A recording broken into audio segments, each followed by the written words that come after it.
irmãos, sejam todos bem-vindos ao nosso canal Albino Alberto 7. Me apresentando aos que são novos no canal, meu nome é Albino Alberto João, estou aqui em Moçambique, concretamente assim na província de Sofala, no distrito de Dondo. Então, você é convidado a se inscrever no canal, se você ainda é novo no canal, se inscreva, ative as notificações e também deixa aí o seu like, porque isso nos ajuda assim que o vídeo chegue mais para outras pessoas. Então, amados irmãos, nós vamos dar continuidade com a série de Apocalipse, esta série maravilhosa que está abençoando minha vida e também quero acreditar que está abençoando a muitos irmãos. Então, dizer também que este é um canal que praticamente nós variamos os conteúdos. Temos também a lição da Escola Sabatina, como você pode ver aí na tela. E também temos aqui meditações curtas, que eu faço também com alguns irmãos. Então, uma pequena equipa que sempre vou... ou seja, vamos trabalhando, digo eu, com o meu irmão aí, Carrega, quero acreditar também que já lhe conhecem. Então vamos prosseguir assim, estudando a Palavra de Deus, especialmente o último livro da Bíblia que revela os segredos do futuro. Então vamos assim, recapitular um pouco daquilo que nós vimos no quarto selo. Lembrar que agora estamos no capítulo 6, onde nós estamos a ver assim os 7 selos. Então até aqui nós vimos o quarto selo. E lembrando aqui um pouco, lemos Apocalipse 6, versículo 7, versículo 7, onde diz que quando o cordeiro abriu o quarto selo, nos é dito que saiu um cavalo pálido, ou como diz nas outras versões, amarelo. E o que estava sentado sobre este cavalo tinha por nome de Morte, e então o inferno, a sepultura, seguia este cavaleiro com o seu cavalo. E também diz que então foi dada autoridade para matar a quarta parte da terra com espada, com fome, com peste e com as feras da terra. Então nós identificamos aqui este período como a Idade Média e também comparamos com aquilo que é a igreja de Tiatira. Foi um momento de união entre Estado e igreja, onde que o cristianismo acabou perdendo aquela qualidade branca, a pureza que tinha de Cristo.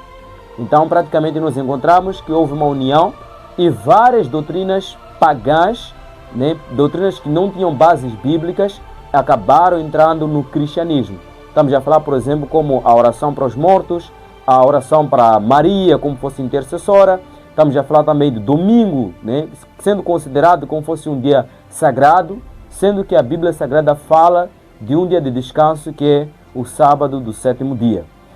Então nós vamos prosseguir agora para podermos ver o quinto selo. O que acontece quando o cordeiro abre o quinto selo? Então quero convidar você a pegar a sua Bíblia e juntos lermos esse texto, onde nós vamos ver assim o quinto ou a abertura do quinto selo. Leia comigo. E havendo aberto o quinto selo, vi debaixo do altar as almas dos que foram mortos por amor da palavra de Deus e por amor do testemunho que deram.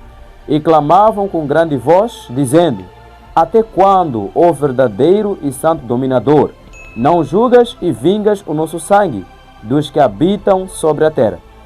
E a cada um foi dada uma comprida veste branca, e foi-lhes dito que repousassem ainda um pouco do tempo, até que também se completasse o número dos seus conservos e seus irmãos que haviam de ser mortos como eles.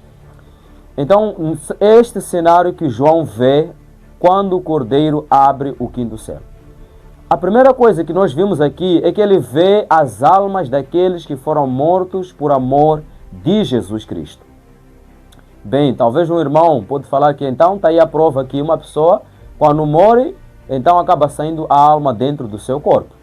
Não é exatamente isso. Por quê? Vamos aqui a analisar alguma coisa.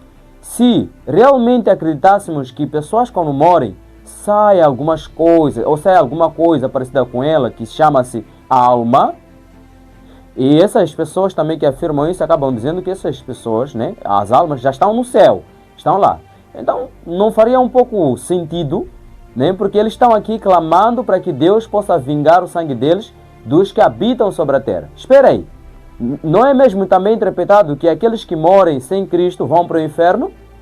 Como é que então as almas dos que foram mortos podem pedir a Deus para fazer vingança? Entende? Então, para dizer que teríamos uma contradição. Por quê? Se acreditássemos que Deus castiga as pessoas logo assim que morrem, né? Sai lá uma alma e também as pessoas estão no céu, então nós teríamos aqui problema. Porque não haveria razão para este clamor aqui. Então, para dar a entender que não é exatamente que sejam almas desencarnadas ou alguma coisa que saiu da parte dos corpos daqueles que foram mortos por amor do Senhor Jesus Cristo. E outra coisa que nos é informado aqui, o João diz que ele viu essas almas não no céu, mas debaixo do altar. Vamos estudar um pouco aqui vamos aprender um pouco sobre o altar. O altar no passado, quando falamos do santuário celestial, de acordo com Êxodo capítulo 25, versículo 8, Deus disse para Moisés: e me farão um santuário e habitarei no meio deles. Então nós encontramos que o santuário tinha lá o altar do holocausto e também tinha o altar de incenso. O único altar que está no céu é somente o altar de incenso, de acordo com Apocalipse 8, versículo 3 e em diante. Agora, o altar do sacrifício não se encontra nos céus. Por quê? Eu quero acreditar que você tem a resposta. Porque Cristo foi o nosso sacrifício quando veio a esta terra. Então, agora quando mostra um altar, ou seja, aqueles que foram mortos por amor de Jesus, que estão debaixo do altar, o que isso significa? Vamos ver um texto. O apóstolo Paulo também vai nos esclarecer esta parte aqui sobre o altar, né? O altar, que queremos entender as almas debaixo do altar. O que significa? Lemos aqui a segunda carta de Paulo a Timóteo, 2 Timóteo, capítulo 4. E vamos ler aqui o versículo 6. Diz assim: porque eu já estou sendo oferecido por aspersão de sacrifício, e o tempo da minha partida está próximo. Vejamos só que Paulo usa aqui a expressão que se usava praticamente no santuário. Porque eu agora estou sendo entregado como um sacrifício.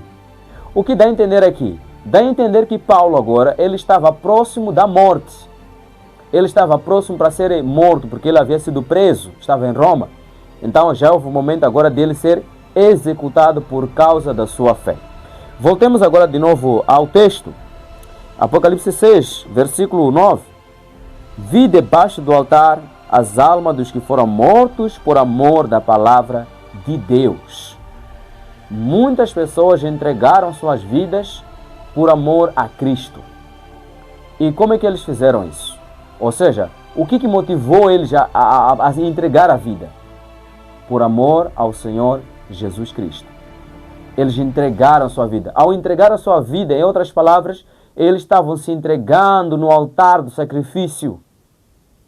É como disse um homem chamado Tertuliano, disse assim: ou seja, o sangue dos mártires é a semente da igreja.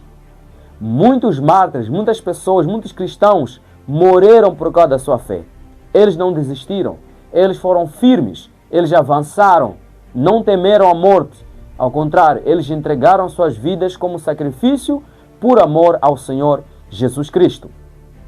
Agora, virá um momento, essas almas que morreram, ou seja, essas pessoas que foram mortas por amor do Senhor Jesus Cristo, eles estão clamando de uma forma simbólica, não literal, porque eles não estão no céu. Porque haveria contradição em dizer que uma pessoa quando morre vai ao céu. A Bíblia ensina sobre a ressurreição.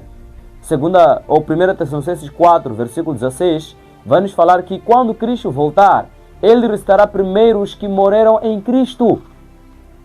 E esses aqui, nos é dito que esses aqui, que João viu, eles morreram por causa do amor da palavra de Deus e também por amor de Jesus Cristo.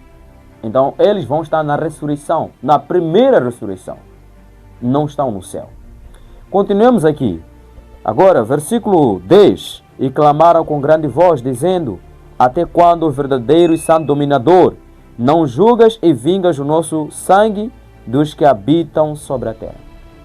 Os mártires, eles estão descansando. Mas o sangue deles clama por justiça. Porque eles sabem também, ou sabiam dizer que Deus é justo. Embora que nós soframos injustiça, um dia o Deus eterno, o grande juiz, vai poder trazer a justiça eterna. E ainda mais, Nós vemos aqui alguns textos que, para complementar essa parte, onde diz que clamavam com grande voz. Como é que é possível daqueles que foram mortos por amor a Jesus Cristo clamarem com grande voz? Será que um morto tem voz? Não, não tem voz. Aqui é uma forma simbólica. A voz dos mártires está clamando simbolicamente. E nós lemos também Gênesis capítulo 4, versículo 9 até o versículo 10, vai nos falar assim: E disse o Senhor a Caim: Onde está Abel, teu irmão? E ele disse: Não sei, sou eu o guardador do meu irmão? E disse Deus: Que fizeste? A voz do sangue do teu irmão clama a mim desde a terra. Eu quero acreditar que você conhece essa história. Caim matou o seu irmão. E aí então Deus aparece perguntando a Caim: Onde está o seu irmão? E Caim responde dizendo que eu não sei. Por acaso eu sou guarda do meu irmão? E Deus fala que, olha, o que você fez? Porque o sangue do teu irmão está clamando a mim desde a terra. Será que o sangue de Abel subiu até no céu para ir clamar lá? Não, mas nos dá a entender que Deus estava ouvindo, ou seja, viu tudo o que aconteceu. Em outras palavras, quando diz que os mártires estão clamando com grande voz, significa dizer que Deus viu tudo o que aconteceu. E então, qual é a solução de Deus? No versículo 11 de Apocalipse 6, vai nos falar: E a cada um foi dado uma comprida veste branca, e foi-lhes dito que repousassem ainda um pouco de tempo, até que também se completasse o número de seus conservos e seus irmãos, que haviam de ser mortos como eles foram. Veja só, a recompensa final dos mártires será ser dado uma veste branca. E agora eles se encontram repousando. Ou seja, há uma garantia de salvação. Há uma garantia da vida eterna por todos aqueles que entregaram a sua vida por amor de Jesus. Apocalipse capítulo 12, versículo 11 nos fala: E eles o venceram. Venceram quem? Venceram Satanás. Os mártires venceram Satanás. Mesmo morrendo, eles estavam vencendo. E eles o venceram pelo sangue do Cordeiro e pela palavra do seu testemunho, e não amaram a sua vida até a morte. Os mártires, quando viam a morte chegando, eles não voltavam atrás, eles não recuavam. Mesmo vendo o leão, mesmo sendo colocado lá no Coliseu Romano para ser mastigado pelo leão ou pelos leões, eles não voltavam atrás. Mesmo diante de um fogo a arder, como John Huss, que aproximou-se ainda do fogo, ou seja, ele não temeu ser queimado. Ele ainda teve a coragem, a ousadia de ir em frente, porque eles sentiam o prazer de servir e amar a Cristo.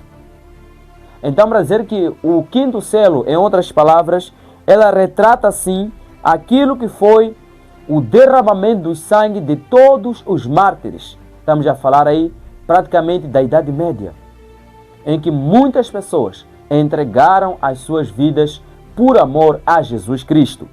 E isso tem um ensino tão grande para nós, que nós também precisamos entregar a vida pelo Evangelho. Não importa que tipo de pessoa pode vir a nós, ou que tipo de aflição, morte se vier, nós somos mais do que vencedores. E eu quero ler consigo esse texto. Leia comigo aí o livro de Romanos, capítulo 8. Esse livro, esse capítulo 8 é conhecido como o Cântico do Cristão. Veja só, o Cântico de Vitória. Romanos capítulo 8, versículo 31. Que diremos, pois, a estas coisas? Se Deus é por nós, quem será contra nós? Se Deus é por nós, quem vai ser contra nós? Aquele que nem mesmo o seu próprio Filho poupou, ou antes o entregou por todos nós, como não nos dará também com ele todas as coisas?